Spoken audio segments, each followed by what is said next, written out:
You guys, Billy Porter's here. Oh my goodness. And look what I got. What on earth have happened? We're having a party. I know. And this is why The Soul of Richard Rodgers, your new album out today, and we have a lot to celebrate. Yes, we do. Yes, we do. We're going to celebrate the fact that the album's finally available. We just found out this afternoon that it debuted at #2 on the R&B charts. On the R&B charts, people. The theater people. You know. And the room is filled with people who love you. So we're just going to dig in. I want to talk about why Richard Rodgers first. Why Richard Rodgers? Okay, well, I grew up in the Pentecostal church. I grew up singing in the church. And when I got into the 6th grade, I was bused. You know, it was desegregation the second time. So I was bused a half hour away from my house. And, you know, I was separated from my friends. I didn't have anything to do. There were after-school programs, you know, before Reagan started cutting them. So we had those programs, and Rising Sun Middle School was the name of the school. And they had an after-school program called Rising Sun Musical Theater, and I didn't know what theater was. But I went, and they explained to us what a Broadway musical was. The musical was Babes in Arms, which is Rodgers and Hart, which is where My Funny Valentine is from. It's the show My Funny Valentine is from. So, you know, I did that show. I was bit by the bug. You were in middle school? I was in the 6th grade. Okay. And, you know, and when I think about, like, kindergarten, the first song I learned in school was Doe a Deer. Right. You know, 1st grade, the first song I learned was Getting to Know You. So, you know, Richard Rodgers is in our consciousness in a way that I feel like when you see how we've deconstructed it, it makes a difference because you know what the original is. Right. And many people know a lot of these originals even when you don't know. You know, I'm gonna wash that man right out of my hair is the shampoo commercial. Or I looked out the window this morning and automatically started singing, Oh, What a Beautiful Morning. Beautiful Morning. Yeah, so the songs transcend, I think, the limitations of race or, you know, culture or genre. You know, they've been able to transcend that all these years. And so I just think this is the logical next step. Well, these arrangements are all so fresh and new and soulful. Yes. This started out as a concert project on the West Coast, right? Yes. Susie Dietz, my patron of the arts, and Lenny Beer were producing a show for Reprise, which is a theater company was a theater company out in LA that sort of was the Los Angeles equivalent to encores, which we do here. You know, revivals of things, staged revivals, loosely staged. So they were doing a Rodgers season, and Susie asked me to do a concert, a Soul of Rodgers concert, to sort of launch the season. And I pulled everybody together. I pulled all my friends together, and we did it. And that was sort of the basis. Yeah, you for have some what the fancy album friends. came out. Yeah, I do have some fancy friends. They're in this room. They're on the cover of this album. This really is a who's who of theater and pop and R&B music. Thank you. Let's talk about the song selection. Richard Rodgers wrote about 900 songs. You have 12 on this album. I'm going to say that means that we can have countless follow-up albums. We can have countless follow-up albums and shows. Yeah, great. Yeah. So how many of those 900 have you learned? Oh, how many of the 900? Oh, Jesus. I mean, I would probably know about half of them. Really? I do. Yeah. That's pretty incredible. I mean, you have to have your education. I wish that I had, like, you know, a fishbowl with all the songs in the that I could just draw one. You got to have your education. You have to know where it comes from. So how did you choose these 12? The focus for me starting out was love songs. Okay. I wanted to talk about love from different angles. So that was where it began. And then it just evolved and deepened as we sort of got people to agree to be on the record. And then, you know, my writing partner, James Sampliner, and myself, it was like, well, what can we do for this artist? You know, we really wanted to align the artists with the right material and the right arrangement. So yeah. Can you talk about your relationships with these people? I mean, we don't have to go through all of them, but you know, they've got several Tony winners on here. You've got Grammy nominees. Okay, I can go down the list real quick. Okay, so great. I want to know how far back you go with these people. So Renée Elise Goldsberry, I went to college with. I sang at her wedding. Deborah Cox, I just met at a benefit and told her I wanted her to be on the album. She was like, okay. Exchange numbers, and she said yes. So I guess Tonys do good things for you in major Broadway musicals because people know who you are. And they like to work, and they want to work with you. Yeah. Brandon Victor Dixon and Joshua Henry. Of course, I did Shuffle Along with those guys. Todrick Hall. Did you meet him through Kinky Boots, or did you know him before? Well, I sort of knew him from the social media interwebs. The way people know Todrick. We contacted each other over those things. And I'd met him a couple of times. And then he got cast as Miss Lola in Kinky Boots. Who we love. I'm doing my homage to Lola. So, you know, Mama Lola, daughter Lola. Who else? So Chris Jackson, of course, I've known for years since Patina Miller, Leslie Odom Jr. Were my students at Carnegie Mellon. Nice job with them. I did some, masterclass teaching and things like that. Lettucey is an old friend who I met through the business a long time ago. 9 Grammy nominations, I believe. Yes, Yeah. and Zaire Park is, so we brought in, I call the ringer, Michael Sandlofer.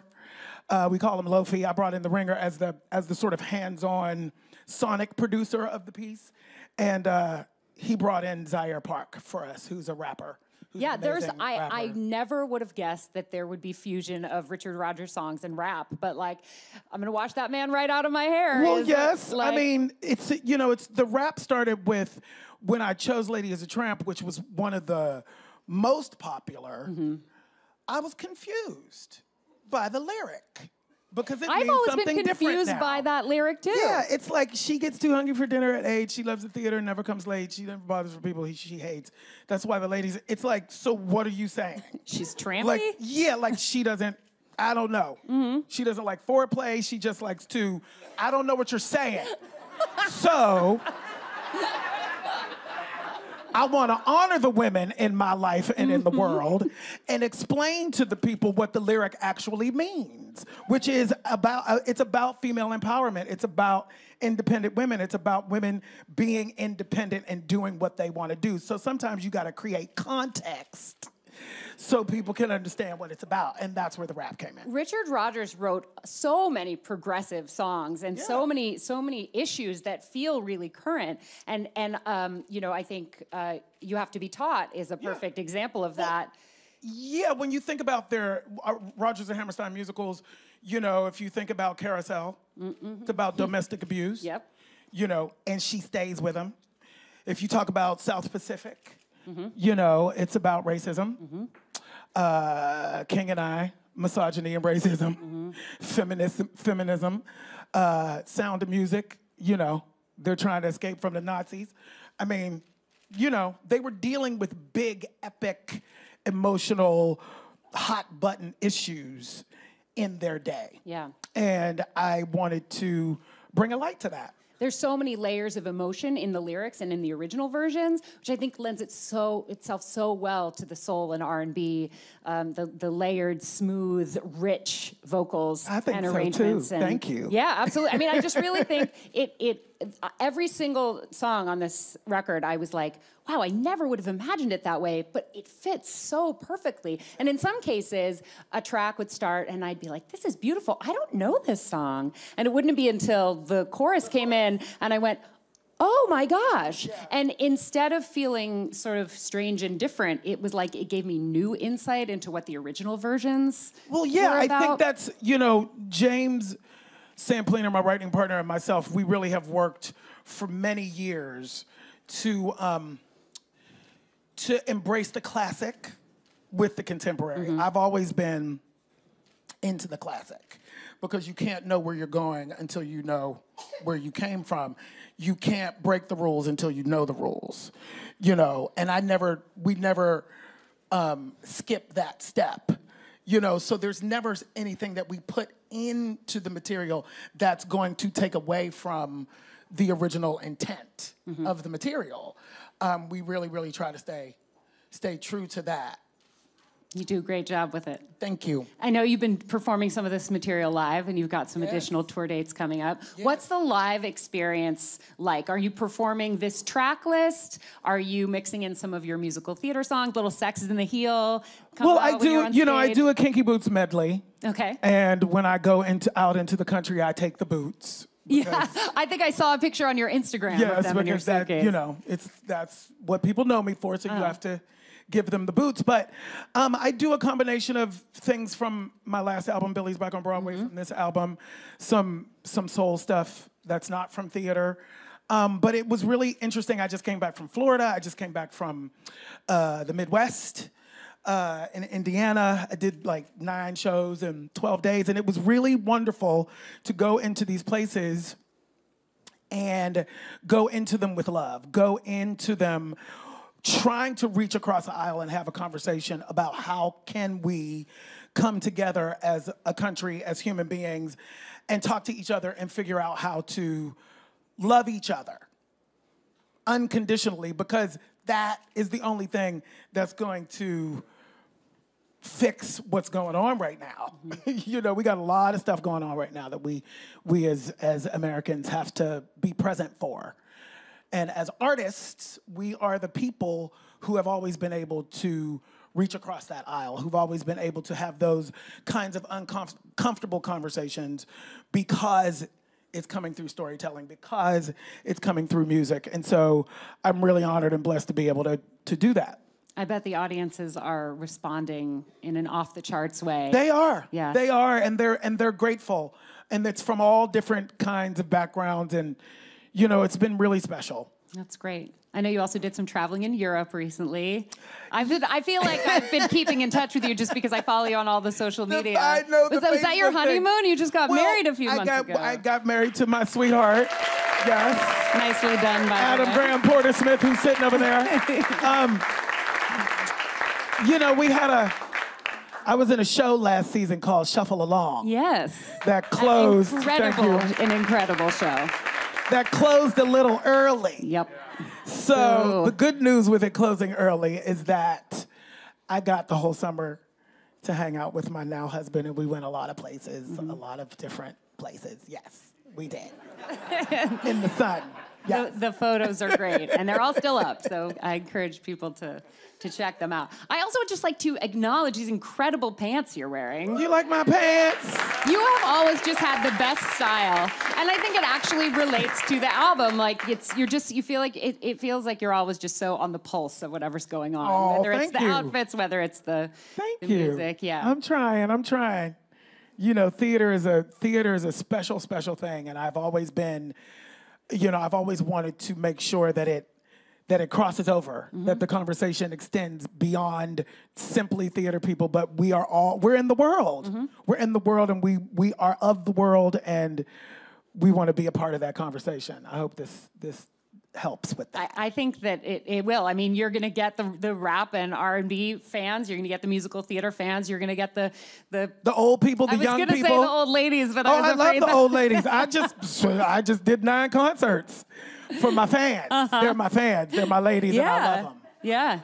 Do you ever get somebody who's like, this isn't the Oklahoma I know? Yes, I do. And I say, it's not supposed to be. It's on purpose. That's on purpose. Right. You can turn on the other albums for that. Right, This is a new interpretation on purpose. Look how handsome you look on this album cover.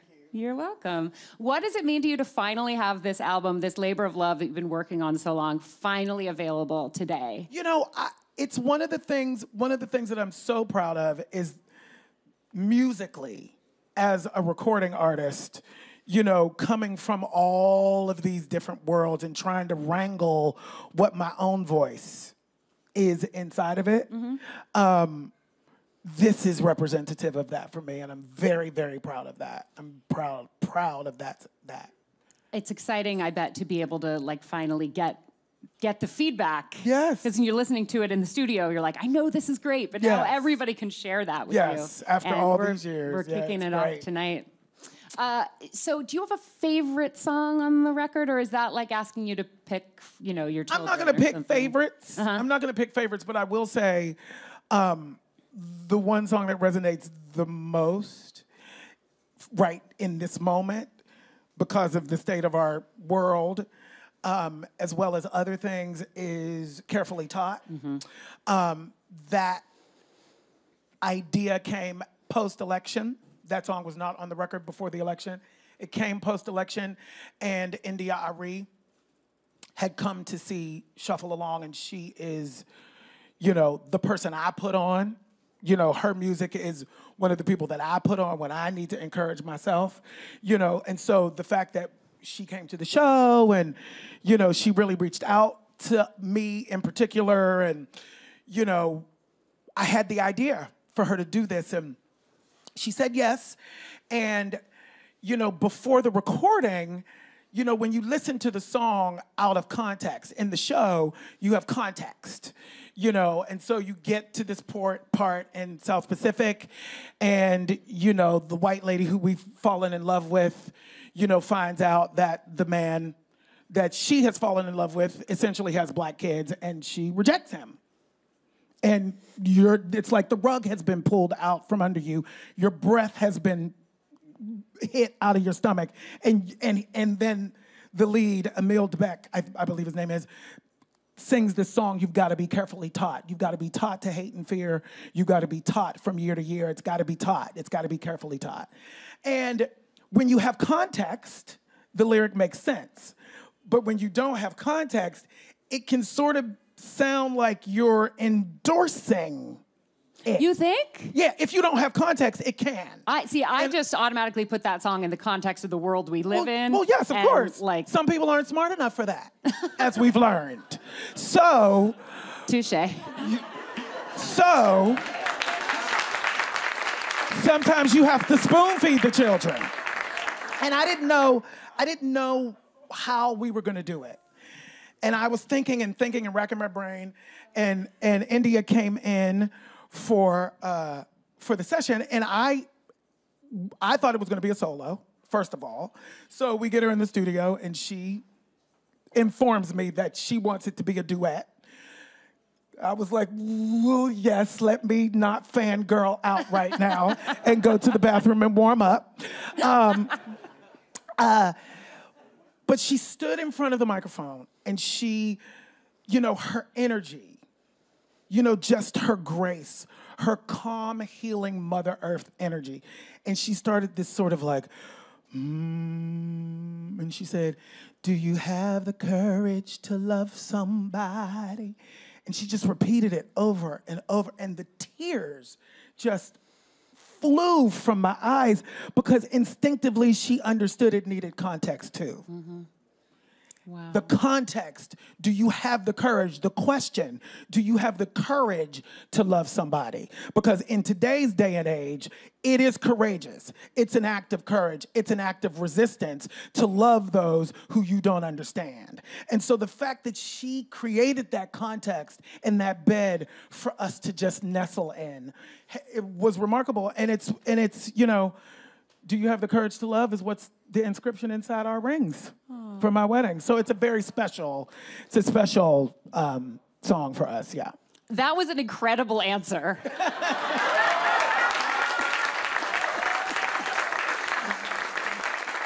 I love all of them. Of course. I love all of them. But just, you could have answered that in one word and just said the name of the song. And instead, I'm having trouble holding back the tears just listening to you tell the story about working with her. I also want to touch on Edelweiss because you close the album with it. Is it being released as a single? It was released as a single on the day of the inauguration. Got it. For those of you who know Sound of Music. And you have I don't know whether it's like a spoken word, sort of a one-line poem in there, or whether you're just underscoring the concept of the show. But context, it's the one time that you actually just speak a line on the record. Can you talk about that a little bit? Well, Yes, Edelweiss was always in the project.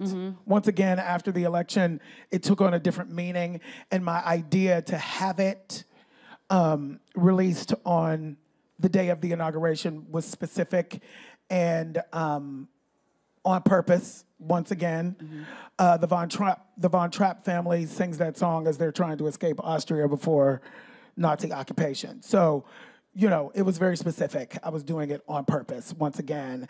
And I just feel like, you know, the Edelweiss flower, what I say, is one that exists in the harshest of environments.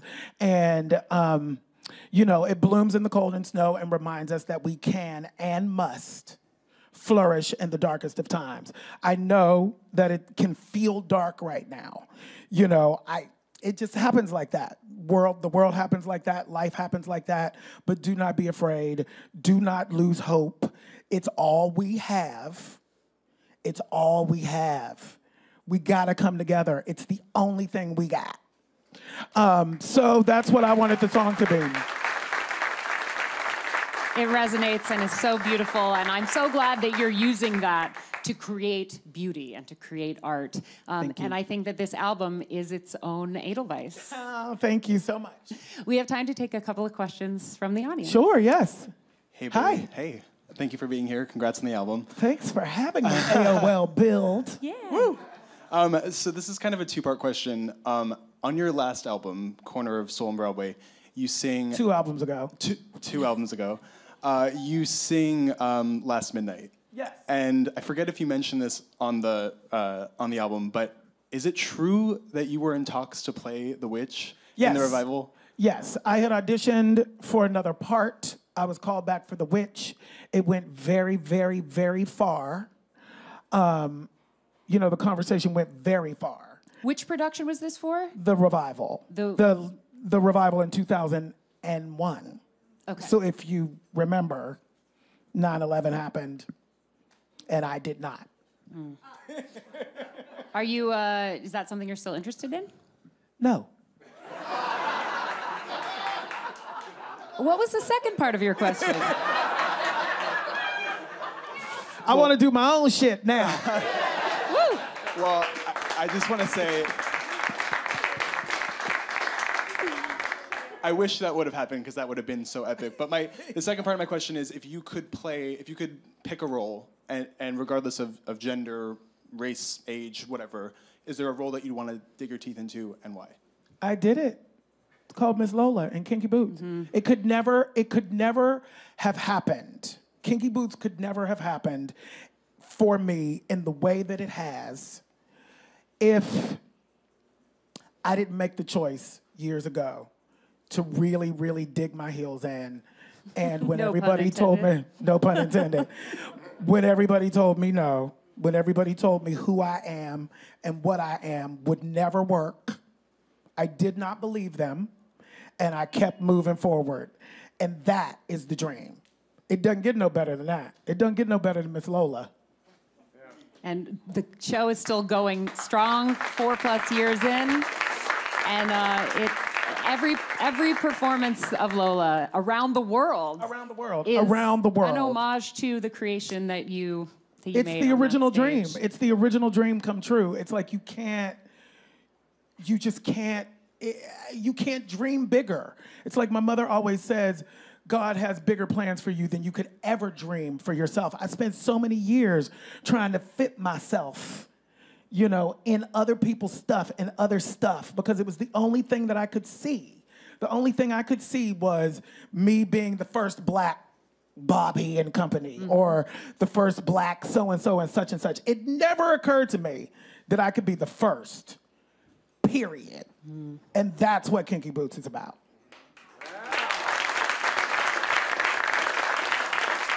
Do you think you'll ever step back into those red boots on the Broadway stage? Say that one more time. Do you think you'll ever step back into those red boots on the Broadway stage? Would you go back and revisit Lola? You know, we can think about it. We'll think about it. So That's all I'm going to say. So you're saying there's a chance? There's a chance. There's a possibility that something like that could happen. All right, excellent. Do we have another question from the audience? Who got something else? Yes. Yes. Hi. I'm really excited about the work that you're doing. As an artist of color, I'm particularly interested in understanding how you're making the connections between this musical theater music that sometimes doesn't seem like it connects to people of color, but you have somehow made it sing in a different way.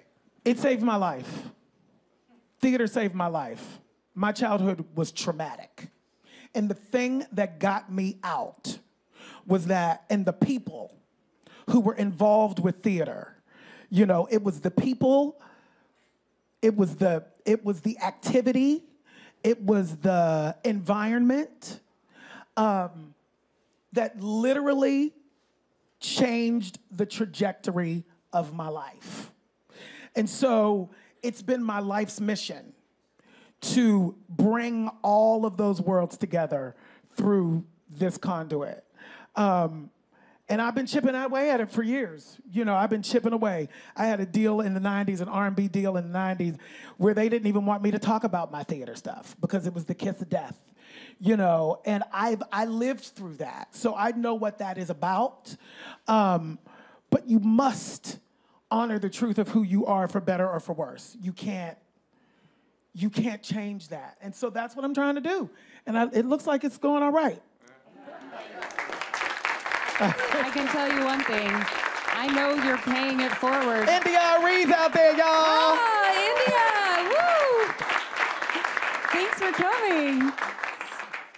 I know that you're paying it forward. You say that the people in theater saved your life. I know you're doing that. I know you're doing that for kids who are watching you, listening to your albums, coming to see you on Broadway or on tour. And I know that you have changed people's lives. I'm trying. Thank you. And thank you very much. Yeah. We're going to take another question.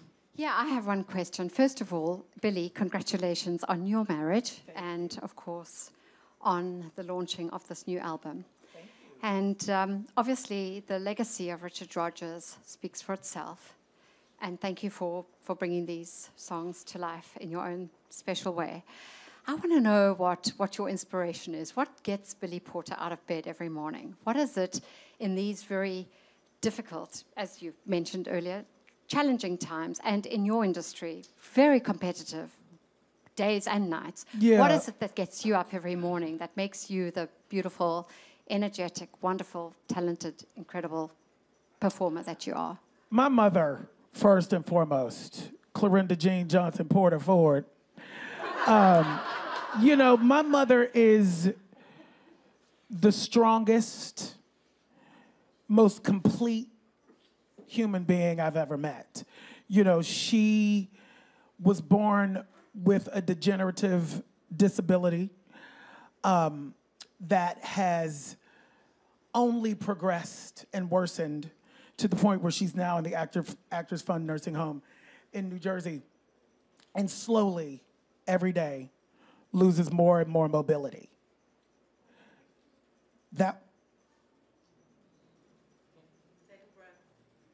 We're here for you. That woman has got out of bed every single day of her life and has fought for her life when everybody on the planet said that she shouldn't even bother. I don't know how to be anything else. When you have an example like that, you can't be anything else. The second part of that is the friendships that I've built. You know, my sister's sitting over there. My friends are sitting over here. The people who support me, the family, the chosen family that support me. And last but not least, my husband. I never knew that it could look like this. I didn't grow up. I'm so thankful that I lived long enough to experience this kind of connection and this kind of love. We were told it was impossible. We were told we didn't deserve it. We were told it would never happen. And it's happening. And what else would I do but get up?